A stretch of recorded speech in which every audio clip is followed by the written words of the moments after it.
बोलो जयकारा बोल मेरे श्री गुरु महाराज की जय। श्री परमहंस दयाल जी महाराज की जय। सर्वप्रथम अपने सतगुरुदेव भगवान जी दादा गुरुदेव के चरणों में लाखों करोड़ों बार दंडवत प्रणाम करते हैं और आशीष लेते हैं। कृष्ण कन्हैया के चरणों में, राधा रानी के चरणों में भी लाखों करोड़ों बार नमन करके दंडवत प्रणाम करते हैं और आशीष लेते हैं।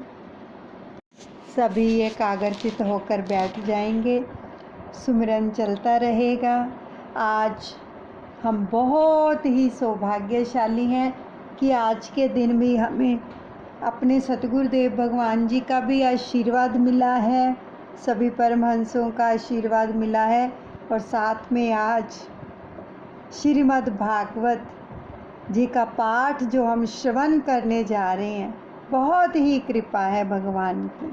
बड़े प्रेम से श्रवण करेंगे और आशीष लेंगे भगवान से भी। सभी एक एक श्वास के साथ सुमिरन चलता रहेगा और भान कीजिए कि सतगुरु हमारे साथ हैं, हमारे इष्ट देव, हमारे भगवान हमारे साथ हैं। नमन करते हैं चरणों में। हरे रामा राम रामा हरे हरे, हरे कृष्णा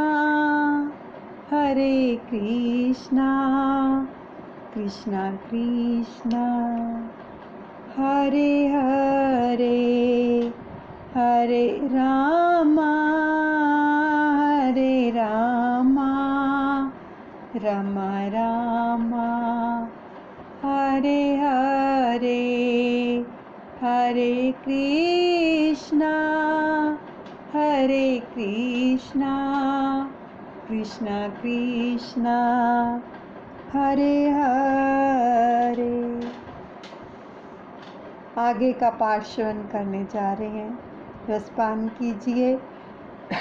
कल हमने श्रवण किया था, छठा स्कंद चल रहा है कि कोई भी कार्य हो, किसी भी प्रकार की विपत्ति आए, कुछ भी आए तो हरि हरि बोलना है।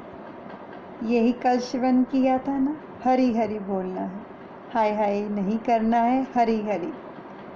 आगे क्या कह रहे हैं कि वाल्मीकि रामायण में लिखा है कि मृत आत्मा के पीछे हाय हाय अधिक करने से जो मृत आत्मा को कष्ट होता है, उसे दुख होता है। हरि हरि बोलने से उसका फल मृत आत्मा को मिलता है।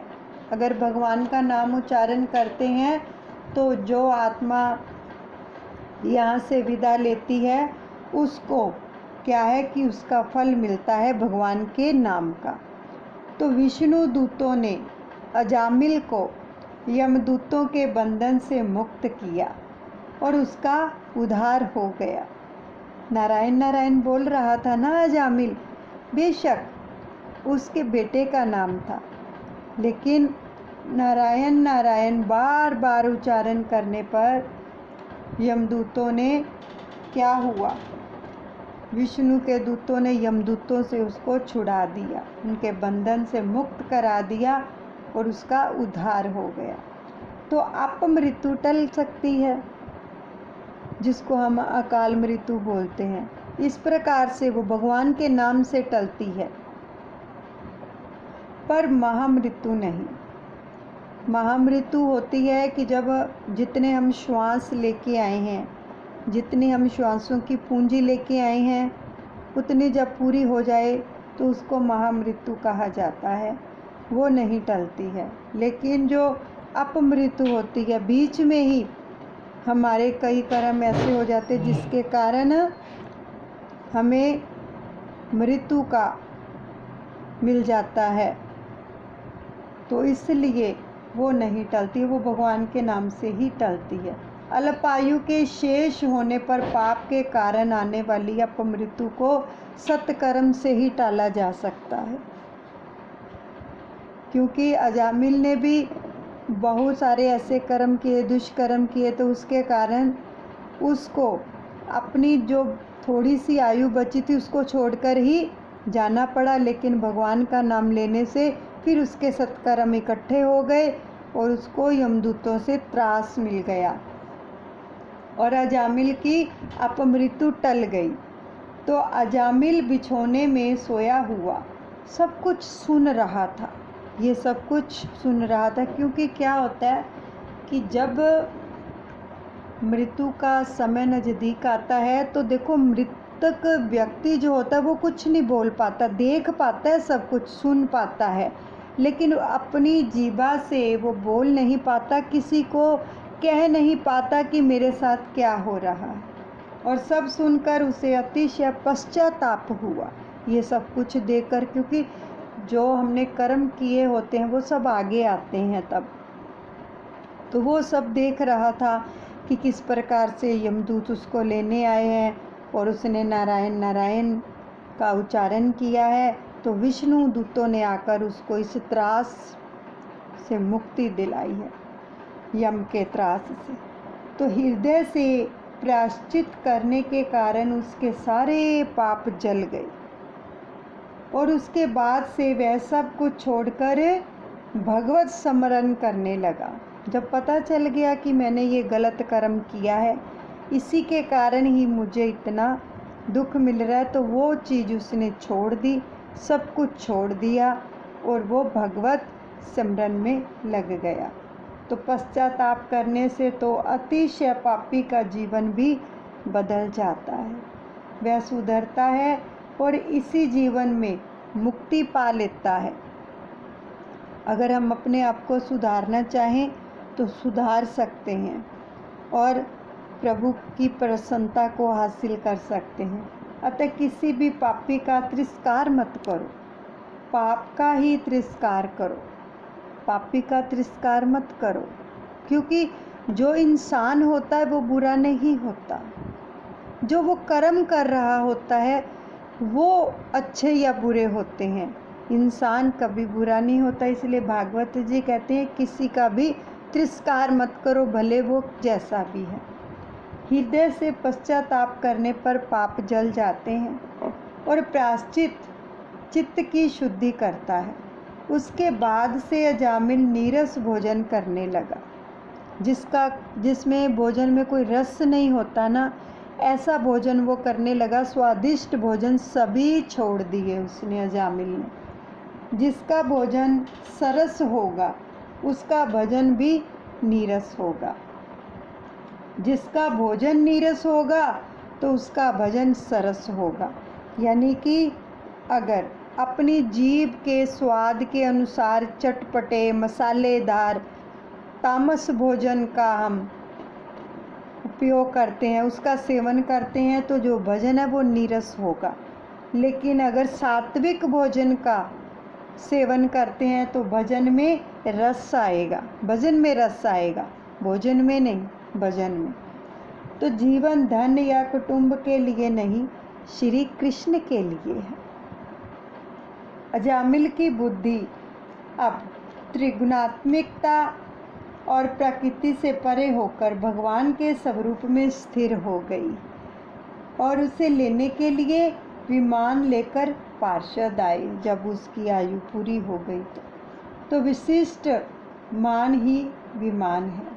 अजामिल सोचता है कि उसने वैसे तो अनेक पाप किए थे, फिर भी सद्गति मिली, तो नाम में निष्ठा रखने का ही यह फल था। नाम महाराज को अच्छे से पकड़ लो और यही उद्धार कर सकता है नाम। अजामिल नारायण नारायण का जप करके जीव और जीवन को पवित्र बना लिया उसने, और जीव को समझने से वह सुधरेगी।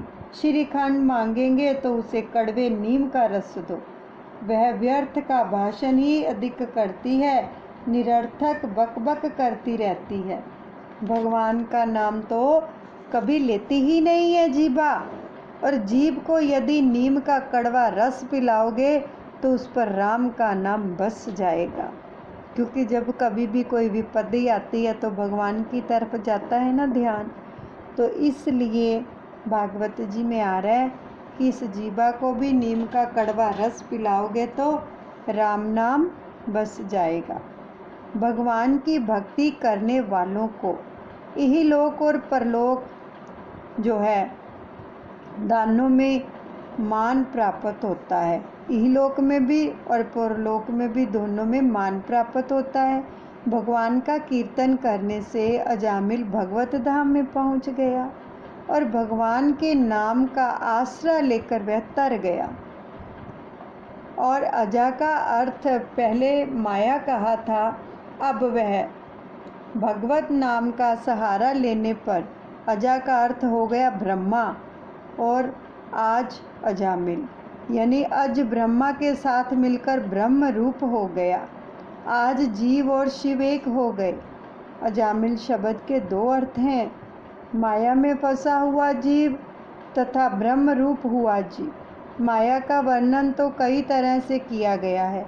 श्रीमद् शंकराचार्य ने माया की व्याख्या करते हुए कहा है, क्या व्याख्या करें कि कंचन और कामनी में फंसे हुए व्यक्ति को माया में फंसा हुआ जानो और इस जगत में कौन सी वस्तुएं ताजाज्य हैं। तो उत्तर देते हैं कि जीव को अधोगति की ओर ले जाने वाला कंचन और कामनी है। इन दोनों में जो फंसा, जान लो कि वह माया में फंस गया। मणि रत्नमाला के प्रश्नोत्तर अति उत्तम है और उसके एक एक शब्द में उपदेश भरा पड़ा है। बंधन युक्त कौन है जो 5 विषयों में आसक्त है। स्वतंत्र कौन है जो नियमों की और वैराग्य की दृष्टि रखने वाला है। घोर नरक कौन सा है, सब देह ही घोर नरक है। इस देह में सुंदरता कहाँ है, यह तो मांस रक्त आदि दुर्गंध युक्त पदार्थों से भरा हुआ है। स्वर्ग के सोपान कौन से हैं, सभी तृष्णाओं का क्षय ही स्वर्ग का सोपान है। दरिद्र कौन है जिसकी तृष्णा विशाल है। श्रीमंत कौन है जो सदा के लिए संपूर्ण संतोषी है। कौन सा रोग अधिक कष्टदायी है, जन्म धारण करने का रोग ही अत्यधिक कष्टदायी है। रोग की औषधि क्या है, परमात्मा के स्वरूप का बार बार चिंतन और स्मरण करना ही इस भव रूपी रोग की औषधि है। अब अजामिल शब्द का दूसरा अर्थ भी देख लें कि आज का अर्थ है ईश्वर और ईश्वर में ब्रह्मा में विलीन हुआ जीव ही अजामिल है। साधु होना कठिन है, किंतु सादगी पूर्ण जीवन में साधु बना जा सकेगा क्या। साधु होने की नहीं अपितु सरल होने की आवश्यकता है। और जिसने रसों को जीता है, समझो कि उसने जग भी जीत लिया है। लौकिक सुख के प्रयत्न सफल हो जाएं तो मानो कि ईश्वर की कृपा नहीं है। लौकिक सुख की इच्छा और प्रयत्न असफल रहें तो समझो कि ईश्वर की कृपा हुई है। इसका कारण ये है कि लौकिक सुखों में फंसा व्यक्ति ईश्वर भजन नहीं कर पाता। जितने सुख ज़्यादा होते जाएंगे उतना जीव उसमें फंसता जाएगा और प्रभु से दूर होता चला जाएगा और अजामिल का जीवन सुधर गया। अंत में वह विमान में बैठकर बैकुंठ धाम को गया। अजामिल तो गया और साथ साथ संसार को उपदेश भी देता गया। अतिशय पापी को भी निराश नहीं होना चाहिए। पापी को ऐसा कभी नहीं सोचना चाहिए कि नाम जप के लिए आवश्यक शुद्ध या निर्मलता उसी में नहीं है, अतः राम नाम जपने से क्या लाभ होगा। यदि वह ऐसा सोचता है तो वह यह भूल जाता है कि हर प्रकार की शुद्धि की प्राप्ति के लिए राम नाम का जाप ही तो एकमात्र मुख्य है और उपाय है। अति पापी होने पर पाप जल जाते हैं और भगवान का नाम जप पाप को भस्मीभूत कर देता है। भगवान के नाम में देखो कितनी पावर है कि भस्मीभूत कर देता है। और यह महामंत्र है अर्थ। कौन सा महामंत्र है? सभी गाएंगे। श्रीमद् भागवत जी में आ रहा है, सभी मिलकर गाएंगे। श्री कृष्ण गोविंद हरे मुरारे, हे नाथ नारायण वासुदेवा। गाओ बड़े प्रेम से, जीवा को पवित्र करो इस महामंत्र से।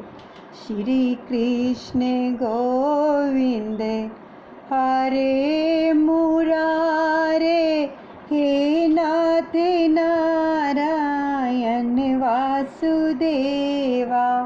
हे नाथ नारायण वासुदेवा, हे नाथ नारायण वासुदेवा।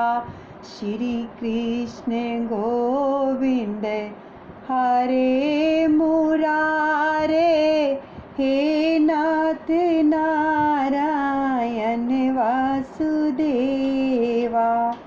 यह महामंत्र है। अर्थ के ज्ञान सहित इसका मंत्र का जाप करो। अर्थ क्या है? कृष्ण, हे प्रभु, आप सभी के मन को आकर्षित करने वाले हैं, अतः आप मेरा मन भी आकर्षित कीजिए। गोविंद, इंद्रियों के रक्षक भगवान, आप मेरी इंद्रियों को स्वयं में लीन करें।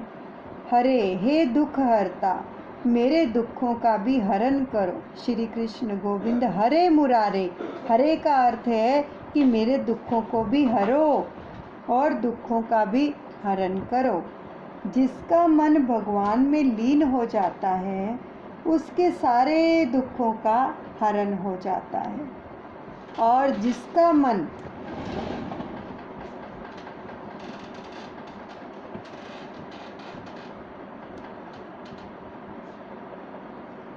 हे दुख हरता, मेरे दुखों का भी हरण करो।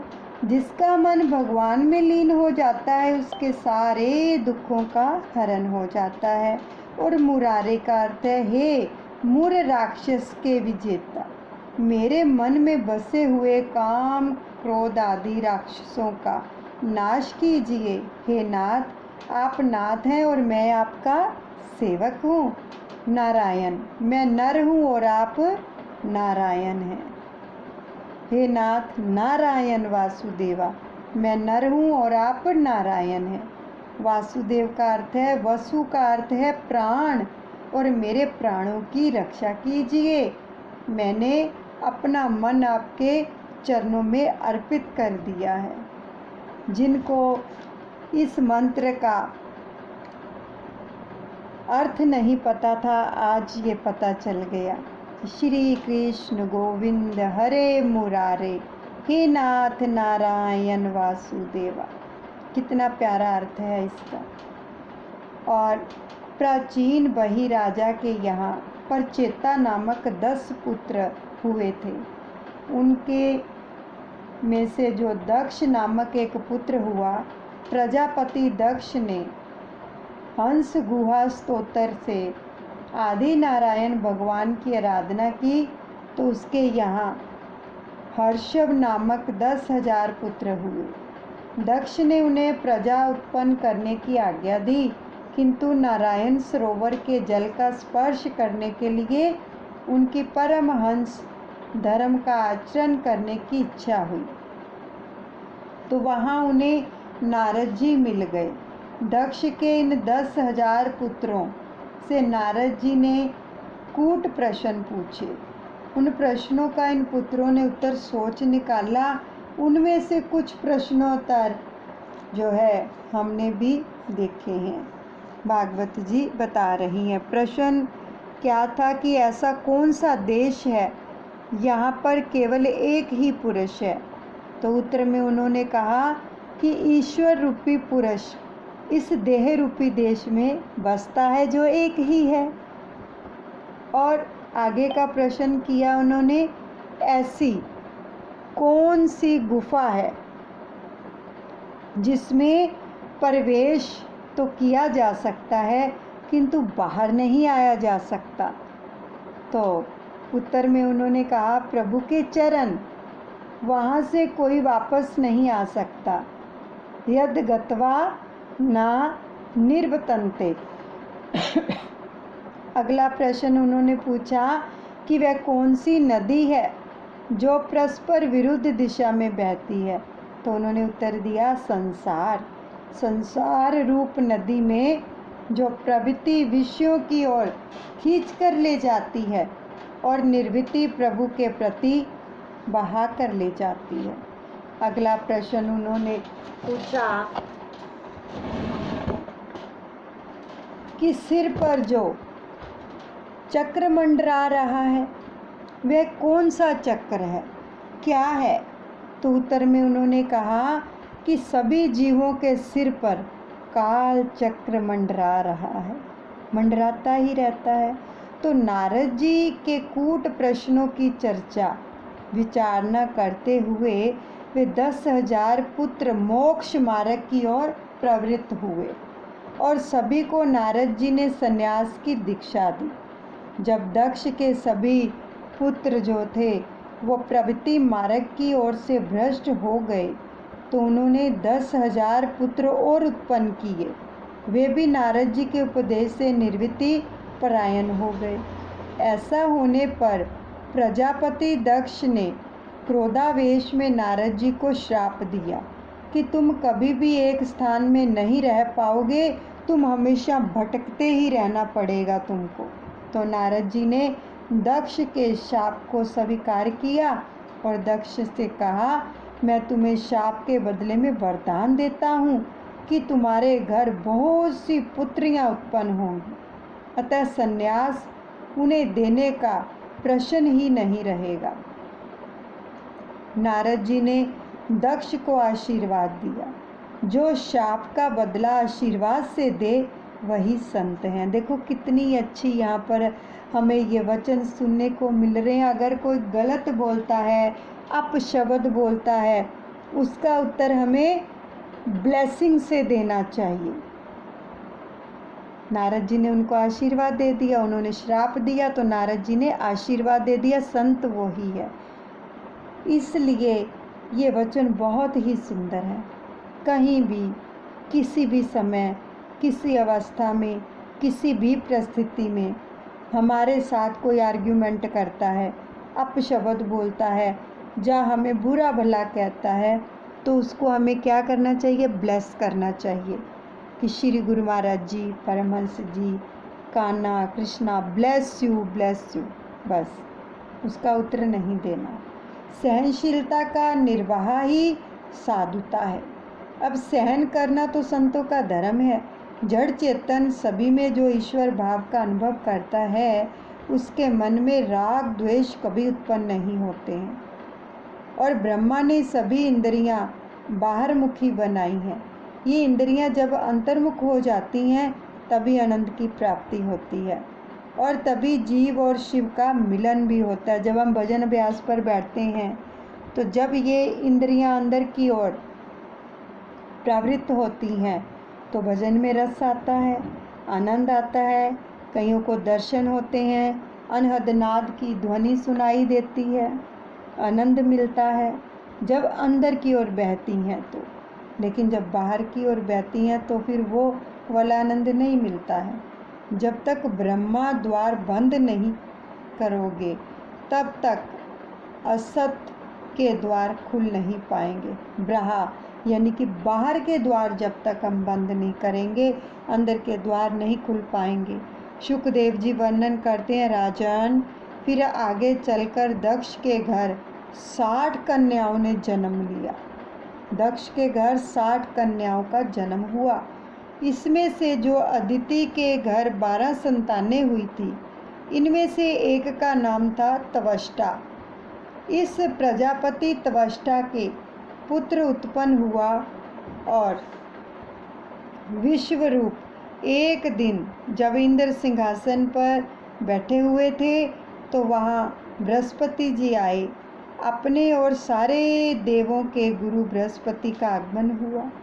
फिर भी इंद्र ने आसन से उठकर उनका स्वागत नहीं किया और बृहस्पति नाम की अपेक्षा रखते हुए धन की नहीं, ऐसे अपमान के कारण बृहस्पति ने देवों का त्याग किया और इंद्र को शाप दिया कि तू दरिद्र होगा। तो संपत्ति के मध्य में शुद्ध बुद्ध और ज्ञान भान भूला हुआ व्यक्ति दरिद्र होने पर ही सियाना होता है। यहीं पर विश्राम देते हैं छठे स्कंद को। हरे रामा राम रामा हरे हरे, हरे कृष्णा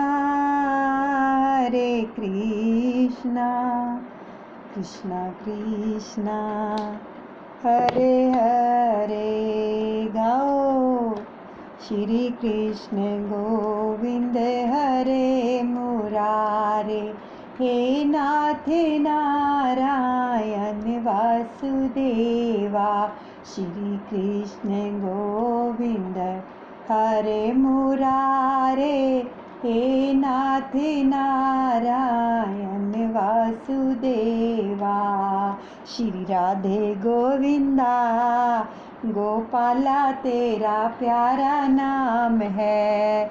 श्री राधे गोविंदा गोपाला तेरा प्यारा नाम है।